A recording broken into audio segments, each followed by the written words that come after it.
యేసుక్రీస్తు నామములో మీ అందరికీ వందనాలు తెలియపరుస్తున్నాను. Praise the Lord. దేవుని యొక్క కృప, దేవుని యొక్క ప్రేమ, ఆయన సన్నిధి నానాటికి మమ్మల్ని వెంబడించాలని దేవుని సన్నిధిలో ప్రార్థిస్తున్నాను.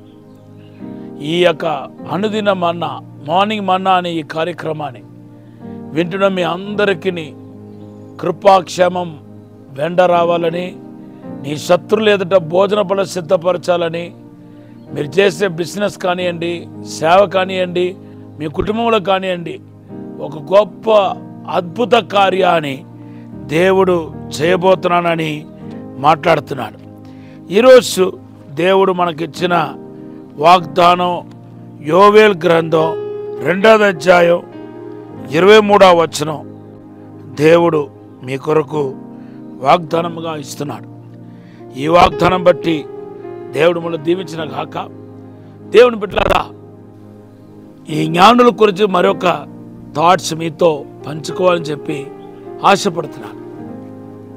మీ సమస్యలు లైఫ్ లాంగ్ ఇలాగే ఉండిపోతుంది, లేకపోతే ఇలా కూడా చెప్పగలుగుతాను, నేను ఒక పొరపాటు చేశాను, ఈ పొరపాటు యొక్క రిఫ్లెక్షన్ నా జీవితం అంతా వెంటాడుతూ ఉంటాయి, నా పిల్లల మీదకి, నా కుటుంబం మీదకి శాపంగా మారుతాయేమో, నా జీవితంలో నేను చేసిన పొరపాటు నన్ను నాశనం చేసేస్తాయేమో అని చెప్పి లేనిపోని భయం పెట్టుకున్న వాళ్ళు చాలామంది మీలో ఉన్నారు. లేకపోతే ఏదో ఒక సమస్యలు ఇరుక్కొని, ఎవరో ఒక దుష్టుడి చేతులు ఇరుక్కొని, ఇంకా నేను బయటపడలేనేమో, నా జీవితం ఇందేమో, ఇలాగే ఏడుస్తా నా కాలం గడపాలేమో, ఇలాగే బాధపడతా నా కాలం గడపాలేమో, ఇంతే నా జీవితం, ఇలాగే ఉండబోతుంది అని లేనిపోని ఆవేదన తెచ్చుకొని బాధపడే వాళ్ళు మీలో చాలామంది ఉన్నారు. నేను చెప్తున్నాను, దయచేసి అలా బాధపడకండి. మత్తయి సువార్త 2వ అధ్యాయం చూడండి. ఏ రోజు చేతిలో దొరికిపోయారు, ఇంకా అతని చేతిలో ఎలాగ విడుదల చేయాలో దేవుడికి తెలుసు. ఆ నక్షత్రం ఆగిపోయింది. అయితే ఏ రోజు చేతిలో ఉండే అద్భుతంగా దేవుడు విడుదల చేసి, జ్ఞానం ఇచ్చి వాళ్ళని విడుదల చేసి, మరల్లా ఆ నక్షత్రం వాళ్ళని తోడుకుని వెళ్ళటాన్ని మనం చూస్తున్నాం. ఈ యొక్క క్రియను బట్టి చూస్తే ఆ నక్షత్రం ఖచ్చితంగా పరిశుద్ధాత్మ దేవుడై ఉండాలి. ఎందుకంటే పరిశుద్ధాత్మ దేవుడే మరలా మన పైన కనికరపడుతున్న దేవుడుగా ఉన్నాడు. ఆయన కృపకు మూలమాగు పరిశుద్ధాత్మ దేవుడు అని రాయబడి ఉంది.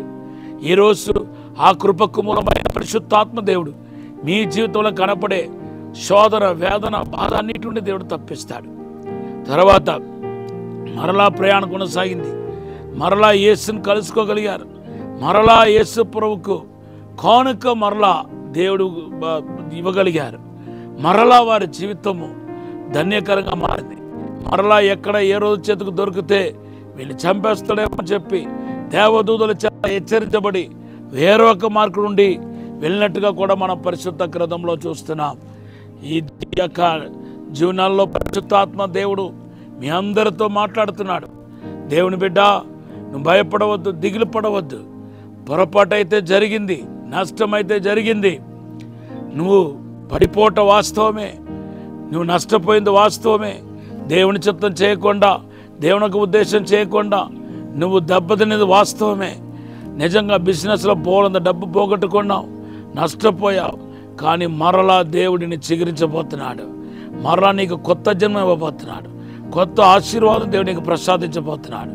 ఇదిగో యోబు గ్రంథం 14వ అధ్యాయం 7, 8, 9 వచనాలు చూడండి. ఎండిపోయిన ఆ యొక్క ఒక చెట్టు నుండి కొమ్మ ఎండిపోతే దాన్ని మరలా చిగురించినట్టుగా, నీటి వాసన చేత దేవుడు చిగురించినట్టుగా ప్రభు మాట్లాడుతున్నాడు. అంతేకాదు, మరలా నీకు సంతోషాన్ని కలుగచేస్తాను అంటున్నాడు. మరలా నువ్వు దీవించబడబోతున్నావు. అవును దేవుని బిడ్డ, నువ్వు దీవించబడే సమయం ఆసన్నమైంది. యోవేల్ 2:23లో అదే మనం చూస్తున్నాం. మరలా నీకు దేవుడు ఆయన తొలకరి వానను కడవరి వానను ఇస్తాడంట. అంతేకాదు 25వ వచనంలో అంటున్నాడు, చీడ పురుగులు తినివేసిన వాటిని, పసర పురుగులు తినివేటి వాసిని తిరిగిస్తానంటున్నాడు. ఆమోస్ గ్రంథం అయితే పడిపోయిన దావీదొక గుడారమును తిరిగి కడతానని చెప్పి దేవుడు వాగ్దానం చేస్తాడు. అలాగే యేసుక్రీస్తును పంపి ఆ పడిపోయిన ఒక దావీదు ఒక గుడారాన్ని తిరిగి కట్టినట్టుగా ఆమోస్ గ్రంథం 9:12 మనం చూస్తున్నాం. కాబట్టి నువ్వు పడిపోయింది వాస్తవం కావచ్చు, నష్టపోయింది వాస్తవం కావచ్చు, రాంగ్ స్టెప్స్ తీసుకుంది వాస్తవం కావచ్చు. ఇప్పుడు దేవుడిని బలపరచాలని ఆశపడుతున్నాడు, నిన్ను అభిషేకించాలని ఆశపడుతున్నాడు, మరలా నిన్ను చిగురించాలని ఆశపడుతున్నాడు, నిన్ను చేయి పట్టుకుని నడపాలని ఆశపడుతున్నాడు. మరలా అటువంటి సంభవం జరగకుండా, అటువంటి ఏ రోజు చేతిలో పడకుండా దేవుడిని రక్షిస్తానంటున్నాడు. దేవుడి ఈ మాటలు ఆశీర్వదించుగాక. ఒక చిన్న ప్రార్థన చేస్తాను. పరిశుద్ధము నమ్మకమైన పరలోక తండ్రి, నీకు వందనాలు, స్తోత్రాలు ప్రభా. శక్తి చేత కాదు, బలము చేత కాదు, ఆత్మ ద్వారా నీ సమస్తం జరుగుతున్నారు ప్రభా. ఇప్పుడే ఆశీర్వదించండి. ఈరోజు జ్ఞానుల వల్ల మేము రాంగ్ స్టెప్స్ చేసి దెబ్బలు తింటున్నాం ప్రభా. మమ్మల్ని క్షమించండి ప్రభా. బిడ్డల పక్షముగా, అయ్యో తండ్రి, ప్రేక్షకుల పక్షముగా క్షమాపణ అడుగుతున్నాను. కడిగండి, పరిశుద్ధపరచండి ప్రభా. మరలా అభిషేకించండి ప్రభా. మరలా నూతనపరచండి ప్రభా. మరలానైనా లేచినగాక, మరలా బలమైన బలశూర్యులుగా లేచినగాక, దేవునికి అభిషేకం ఇప్పుడే తాకినగాక మీరు ఆశీర్వదించమని యేసు నామములో అడిగి వేడుకుంటున్నాం తండ్రి. ఆమేన్. Have a blessed day. God bless you.